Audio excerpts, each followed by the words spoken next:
कल्याण पश्चिममधील रोहिदासवाडा परिसरामध्ये फक्त 500 रुपयांच्या वादातनं सख्ख्या भावानं भावाची हत्या केल्याची धक्कादायक घटना घडली आहे। आरोपी भावानं धारधार चाकूनं भावाचा जीव घेतल्यानंतर तो फरार झालेला होता, पण पोलिसांनी केवळ 12 तासांमध्ये आरोपीचा शोध घेऊन त्याला अटक केली आहे। कल्याण पश्चिममधल्या रोहिदासवाडा परिसरामध्ये राहणाऱ्या खान कुटुंबामध्ये बुधवारी रात्री ही दुर्दैवी घटना घडली आहे। मोठा भाऊ सलीम शमीम खान ह्याला धाकटा भाऊ नईम शमीम खाननं खिशातनं 500 रुपये मिळत नसल्यानं मोठ्या भावावरती संशय घेत त्याला 500 रुपये मागितले होते। यावरून दोघांमध्ये वाद झाला। रागाच्या भरात मोठा भाऊ सलीमनं स्वयंपाकासाठी वापरणाऱ्या धारधार चाकूनं नईमवरती हल्ला केला, ज्यात नईमचा मृत्यू झाला।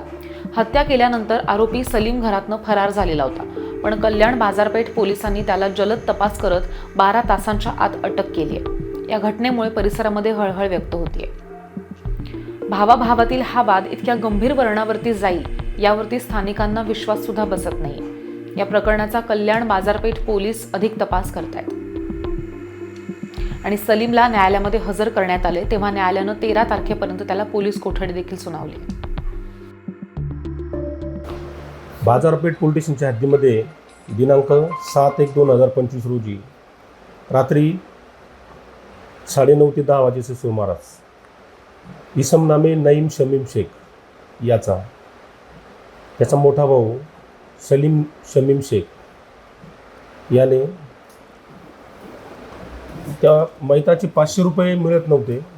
500 रुपये चोरी केले का, 500 रुपये दे असं तो आरोपीला म्हणाला आणि त्यांच्यात वाद होऊन आरोपीने छातीवर चाकूच्या साहाय्याने 3 वार करून लहान भावाचा खून केलेला आहे।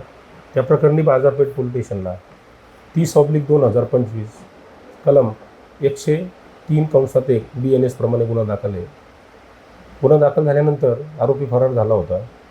आमचे गुन्हे प्रकटीकरण पथकाचे DB पथकाचे API आंधळे तसेच PSI गोरे आणि पथक यांनी रात्री त्याचा माग काढून CDR लोकेशन घेऊन त्याच काल दुपारी ताब्यात घेतलं आहे। त्याला मी अटक केलेली आहे।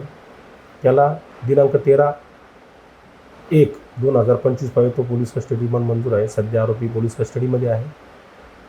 तपास चालू आहे। तपास आम्ही स्वतः PI दुकडे करीत आहोत।